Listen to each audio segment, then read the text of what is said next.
Mateo capítulo 7, versículos 21 al 23. Vamos a leer ahora el verso 22. Muchos me dirán en aquel día: Señor, Señor, ¿no profetizamos en tu nombre y en tu nombre echamos fuera demonios y en tu nombre hicimos muchos milagros? Oremos. Padre, te damos las gracias una vez más.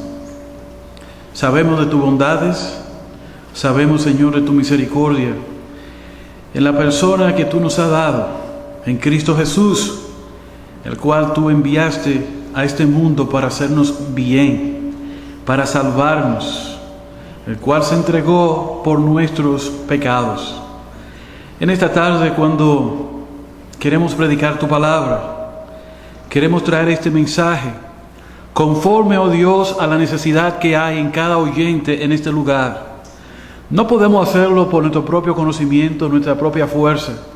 Más bien lo hacemos en dependencia, oh Dios, tuya, de tu Santo Espíritu, que sea quien habla a través del instrumento que tú has escogido en esta tarde. De igual manera, estando consciente de la pecaminosidad en nosotros, de que muchas veces nuestra mente se está turbada, oh Padre, y que tu palabra es expuesta y que tú eres aquel que abre el corazón y el entendimiento, rogamos para que tú abras el corazón y el entendimiento de aquellos que aún no te conocen. Oh Padre, que tu luz penetre, este mensaje penetre en el corazón de cada uno de aquellos que aún no te conocen. En Cristo Jesús te lo rogamos, Señor nuestro. Amén.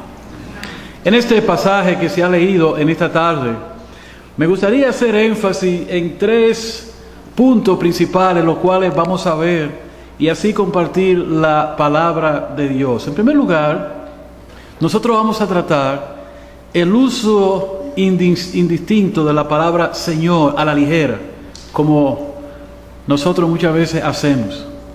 En segundo lugar, pues, nosotros vamos a tratar en esta tarde lo que es una vida religiosa o una vida que se justifica y se esconde detrás de la religiosidad. Y en tercer lugar, vamos a ver la respuesta de Dios ciertamente a este tipo de vida que la persona lleva. Y estaba pensando, mientras preparaba este mensaje, que el título de nuestra exposición en esta tarde es el siguiente. ¿Están preparados para ello? Porque sí quiero que se quede en la mente de ustedes. Y yo sé que este tema no nos gusta hablar acerca de él, pero déjeme decirle que mientras algunos de nosotros no queremos nada que ver con ello, de esto sí estamos seguros que va a llegar. Y es el título el siguiente: en aquel día. Bueno, nosotros hablamos en aquel día cuando vamos a hacer un viaje, cuando vamos a tomar una vacación, hablamos en aquel día cuando me voy a casar, o en aquel día cuando voy a iniciar un trabajo, y hablamos de en aquel día o aquel día señalado como un evento importante en nuestra vida. De manera que el título de la exposición que tenemos en el balance del tiempo es en aquel día. ¿Por qué? Porque ciertamente, y vamos a mirarlo a través de este pasaje, va a haber un día en el cual tú y yo nos vamos a presentar delante de este Dios para juicio. Por eso he puesto este título, para que sembrarlo como una semilla, plantarlo como una semilla en la mente de todos ustedes. En aquel día, porque va a haber un día en que toda carne tendrá que doblar su rodilla delante de Dios, tendrá que presentarse delante de Dios.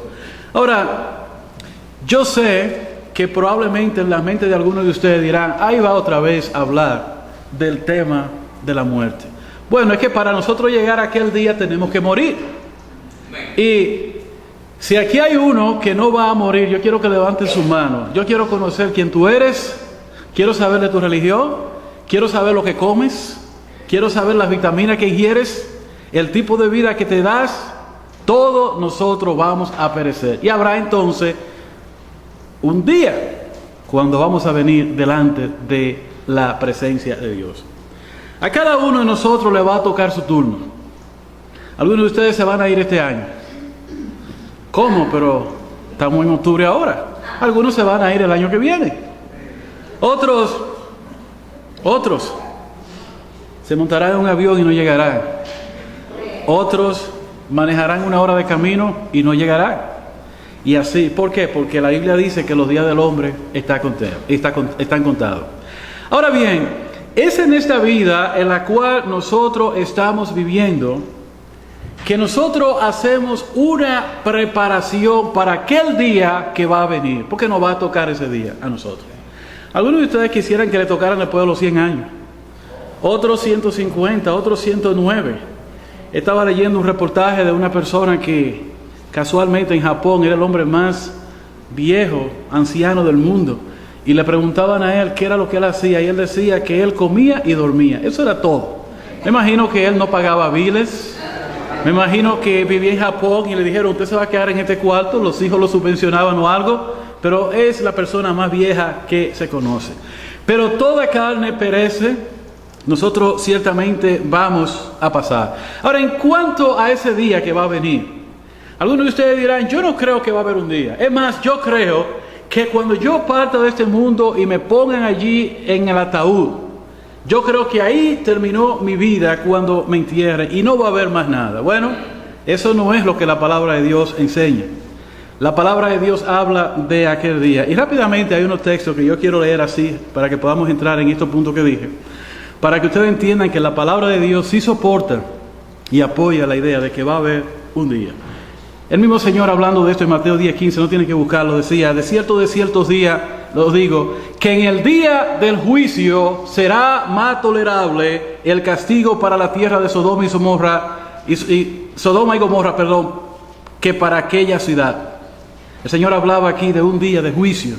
En otro pasaje, en Mateo 12:36, el Señor decía, mas yo os digo que de toda palabra ociosa que hablen los hombres, de ella darán cuenta en el día del juicio. ¿Se da cuenta? El Señor decía esto, habrá un día de juicio.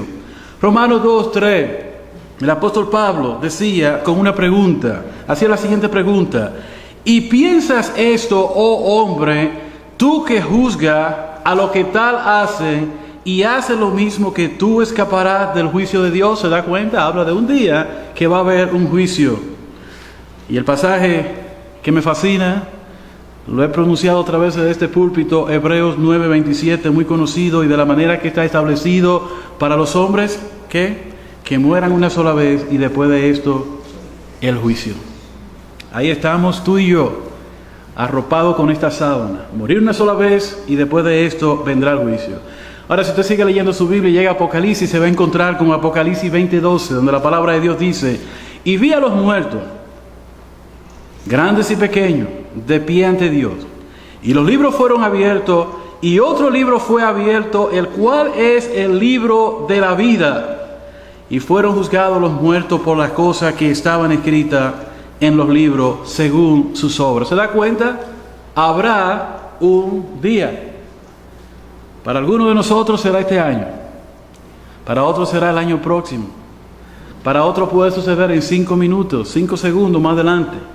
Algunos de ustedes serán saliendo por la escalera de esta iglesia.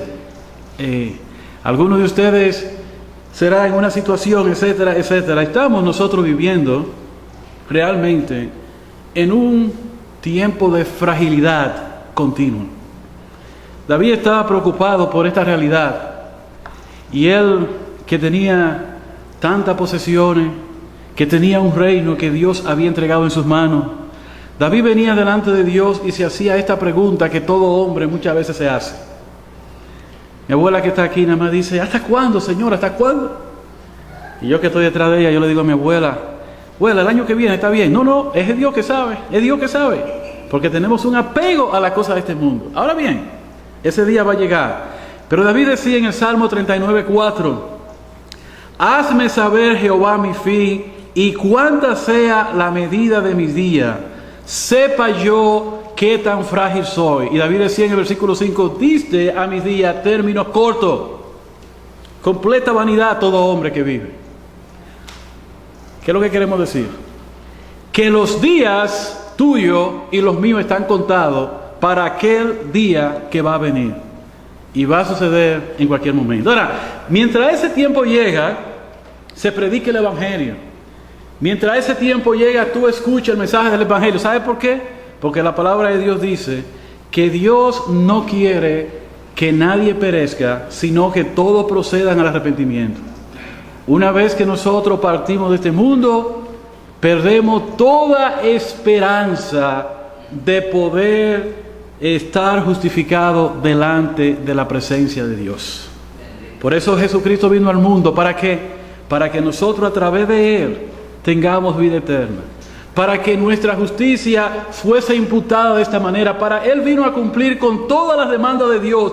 Para que por la fe puesta en Él, el hombre alcance misericordia delante de Dios. Ahora bien, hay una razón para ello.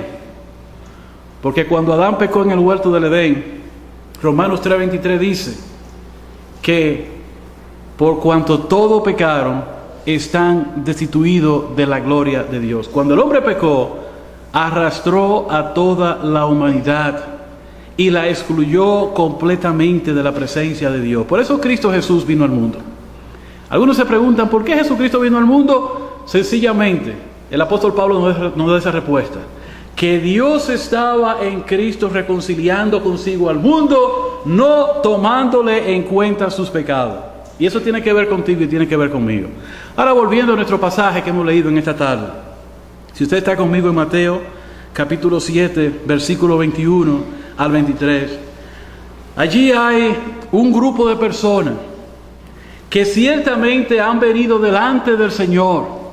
Y este pasaje, así si usted regresa al capítulo 5 y lee hasta el capítulo 7, el Señor está hablando allí en el Sermón del Monte. Y yo estoy tomando este pasaje para traer a través de él una ilustración a nuestra vida. En ninguna forma, porque este pasaje habla principalmente a lo que son de la familia de Dios, pero si nosotros miramos atentamente este pasaje, podemos decir también que en este pasaje nosotros podríamos encontrar nuestra condición y nuestra situación delante de Dios. En primer lugar, dijimos el uso de la palabra indistinta del término Señor. Cuando esta persona vinieron aquel día, ¿qué pasó para que ellos vinieran aquel día? Ellos tuvieron que haber muerto, tuvieron que haber pasado a la otra vida. Y cuando vinieron delante del Señor, mire qué sucedió. El Señor dice en una declaración en el versículo 21, no todo el que me dice Señor, Señor entrará en el reino de los cielos, sino el que hace la voluntad de mi Padre que está en los cielos. Quiero dejar algo establecido antes de pasar al versículo 22. Quiero dejar esto establecido. El término Señor, para que todos podamos entender, es un término que es utilizado por muchas personas en el día de hoy. ¿Cuántos de nosotros no hemos usado el término Señor y hemos dicho Jesucristo es el Señor? Yo creo que todos lo hemos hecho. Todos lo hemos dicho. Yo pregunto a ustedes todos ahora, ¿es Jesucristo el Señor, sí o no? Él es el Señor. Pero cuando la palabra de Dios, cuando el Señor habla aquí, el Señor dice claramente que aquellos, o que no todo aquello que dicen Señor, Señor entrará en el reino de los cielos. Eso quiere decir que no todo lo que pronuncian el nombre del Señor están en los caminos del Señor, están en obediencia al Señor.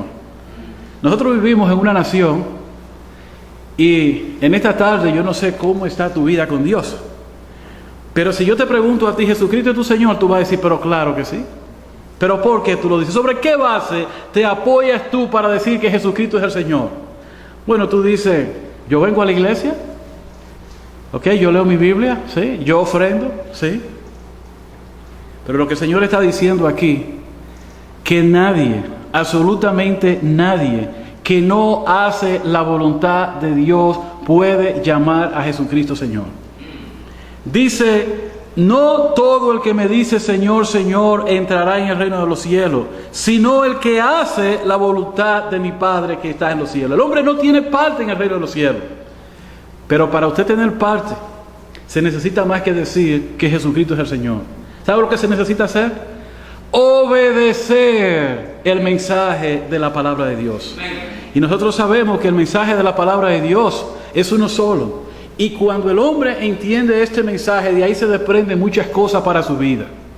¿Cuál es ese gran mensaje que Dios ha enviado a la humanidad, que es para ti y que es para mí? Sencillamente, que Dios envió a Jesucristo a este mundo para que todo aquel que en Él cree no se pierda, mas tenga vida eterna. El mensaje, podemos repetir el texto desde aquí, de este púlpito, y decir que todo aquel que está en obediencia a Dios debe de hacerlo y tiene que hacerlo a través de Jesucristo. No hay otro medio. ¿Por qué cree usted que el Señor se identificó como el camino? ¿Por qué cree usted que el Señor se identificó como la vida? ¿Por qué cree usted que el Señor se identificó con estos términos? Yo soy el camino, la verdad. ¿Por qué? Porque el único medio provisto por Dios para que el hombre pueda llegar a Dios, el único puente, es Jesucristo. El Señor decía que Él era la puerta y que todo aquel que entrara por Él será salvo. Entonces, cuando el Señor habla aquí, no todo el que me dice Señor, Señor entrará en el reino de los cielos, sino el que hace la voluntad de mi Padre. Él está hablando de obediencia. ¿Qué tan fácil es para usted usar el término Señor? Si yo le pregunto, ¿es Jesucristo el Señor de tu vida? ¿Qué tú vas a decir? Algunos de ustedes van a decir sí, sin entender las implicaciones que esto demanda en la palabra de Dios. Entonces podemos revisar ciertamente en esta tarde nuestra condición en tal sentido. ¿Qué es un Señor? Un Señor es aquel al cual nosotros le debemos obediencia. Un Señor es aquel que nos habla, y Dios nos ha hablado, el Señor nos ha hablado en su palabra. Y nosotros anhelamos y deseamos escuchar la voz del Señor y seguir el mandato del Señor. Ahora bien, ese término puede ser usado indistintamente por muchas personas, pero la verdad es que aquel día el Señor dice, no será suficiente. Ahora, eso me recuerda cuando el Señor estuvo caminando en este mundo en Lucas 9:23, así como en otros textos de la palabra de Dios, el Señor especificó claramente y decía, especialmente en Lucas 9:23, y decía a todos, si alguno quiere venir en pos de mí, niéguese a sí mismo, tome su cruz cada día y sígame. Mire lo que el Señor está poniendo como implicación en aquellos que verdaderamente quieren servirle. Si alguno quiere venir en pos de mí, dice el Señor, niéguese a sí mismo, tome su cruz cada día y sígame. De manera que hay una respuesta de parte de nosotros en seguir al Señor.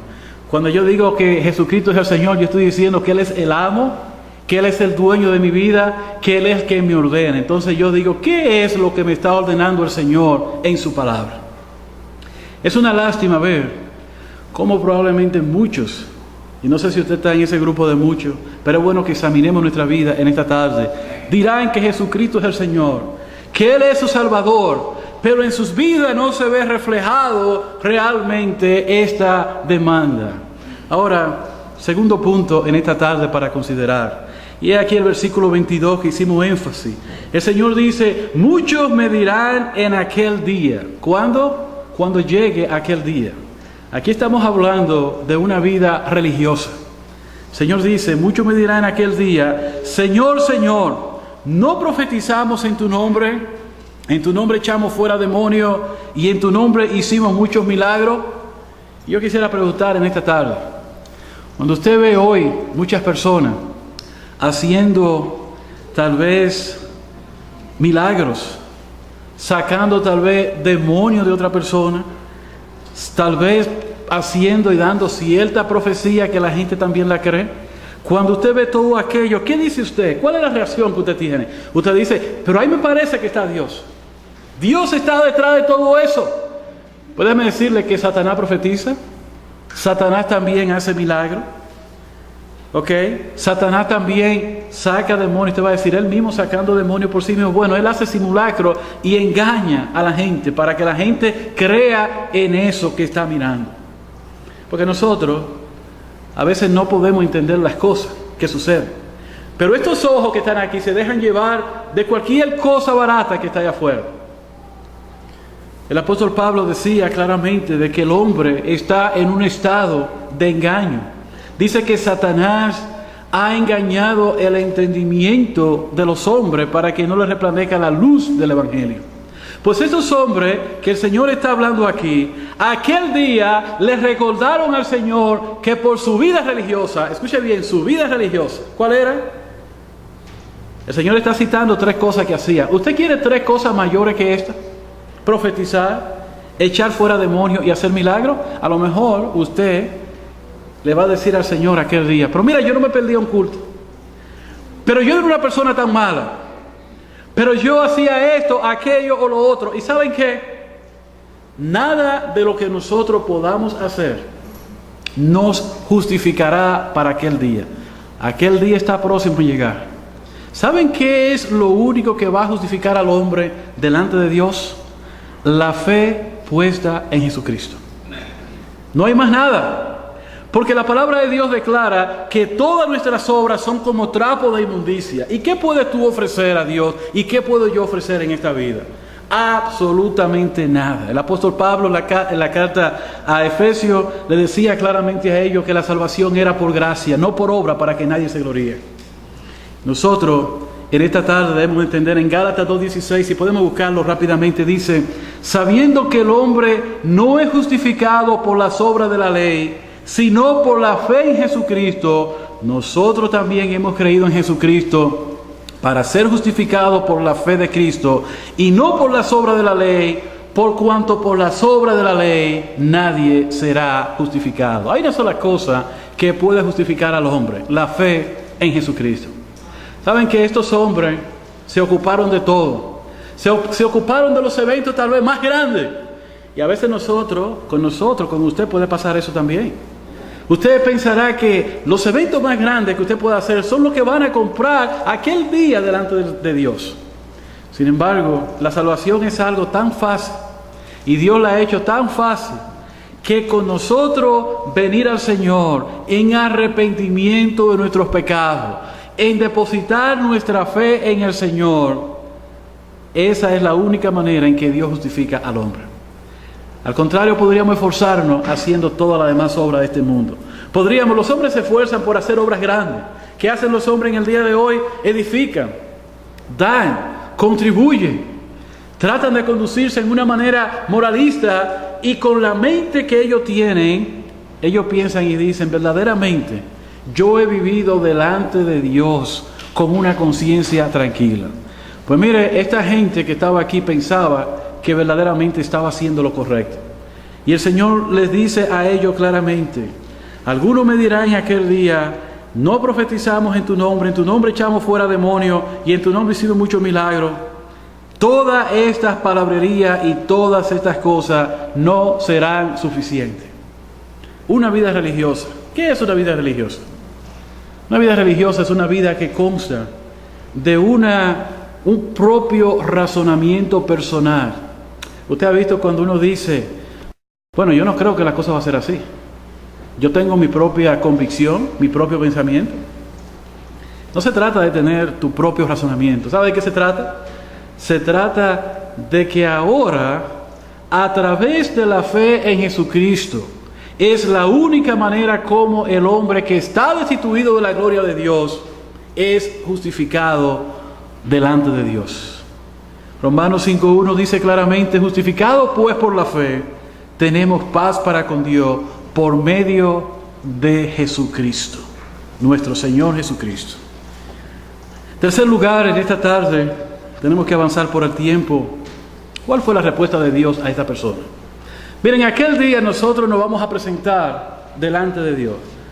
He leído esos pasajes no dentro de su contexto para explicarlo, los pasajes que leí acerca de aquel día del juicio, pero es para que todos ustedes tengan una idea. En aquel día Dios va a dar una respuesta a nuestra vida, pero ya no hay forma de volver atrás. Ya no hay forma de volver atrás. ¿Y qué le dijo Dios a esta persona? ¿Qué le dijo el Señor a esta persona? En el versículo 23 dice: y entonces el Señor le declaró y le dijo: nunca os conocí, apartado de mí, hacedores de maldad. ¿Sabe lo que el Señor le estaba diciendo a ellos? Ustedes no fueron afecto de mi voluntad. Nunca lo conocí. ¡Wow! Esa debe ser una expresión bien fuerte cuando uno está en esta vida pensando que verdaderamente conoce al Señor. Uno podría decir, yo conozco al Señor, pero ¿sabe una cosa? El Señor le está diciendo a esta persona, nunca os conocí. ¿Qué quiere decir? Que mientras esta persona estuvieron viva, haciendo esta obra, aquella o la otra, viviendo una vida religiosa, llamando al Señor, Señor, Señor, sin vivir en obediencia a Dios, he aquí la respuesta de Dios, nunca os conocí. Y debería de ser trágico, y será trágico, que aquel día, cuando estemos delante de Dios, que Él nos diga a nosotros, nunca os conocí. En esta tarde nosotros, pensando en este pasaje, en el tiempo breve que hemos tenido para la exposición de la palabra, nosotros podríamos pensar lo importante que es aquel día y sobre todo, lo más importante, que nosotros seamos conocidos por el Dios dador de la vida, el Dios de la salvación, y que el Señor pueda reconocernos en aquel día. Miren, muy importante esto porque la verdad es que 2 de Timoteo 2:19 dice claramente que el fundamento de Dios está firme teniendo este sello. Conoce el Señor a los que son suyos y apártese de iniquidad todo aquel que invoque el nombre de Cristo. Hay un sello que el Señor pone a los que son suyos. Cuando usted cree en el Señor te sella a ti para aquel día. ¿Saben que los que han creído en el Señor tienen una marca?